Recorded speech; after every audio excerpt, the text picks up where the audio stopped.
5ই আগস্টের পর তাদের নেতা বললেন আমাদের আওয়ামী লীগের সবকে মাফ করে দেবেন। তাহলে মুগ্ধের আত্মদান বৃথা, তাহলে ওয়াসিম আকরামের আত্মদান বৃথা, তাহলে আপনার আবু সাইদের তার যে রক্ত ঝরালো, নিজের বুকে বুলেট বরণ করলো, সেই আত্মদান বৃথা। আপনি তাদের রক্তকে মারিয়ে তাদের ক্ষমা করে দেবেন এবং বলেছেন পার্শ্ববর্তী দেশের সাথে সম্পর্ক গড়ে তুলবেন। এইটা জোরে সোরে বলেছেন। যারা আমাদের সীমান্তে আমাদের লোককে হত্যা করছে, যারা আমাদের নদীর পানি আঁকড়ে ধরে রেখেছে, যারা নিজের দেশে বাংলাদেশ বিরোধী প্রচারণা করছে প্রত্যেক দিন, তাদের সাথে তারা আতাত করবে, তাদের সাথে তারা সম্পর্ক গড়ে তুলবে।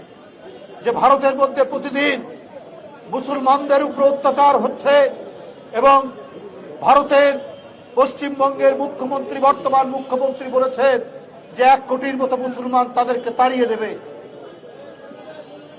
যারা ইসরায়েলের সাথে, ইসরায়েলকে বলে তাদের পিতৃভূমি, তাদের সাথে এই দলটি বাংলাদেশের জামাত ইসলাম তারা আতাত করতে চায়, তাদের সাথে সম্পর্ক করতে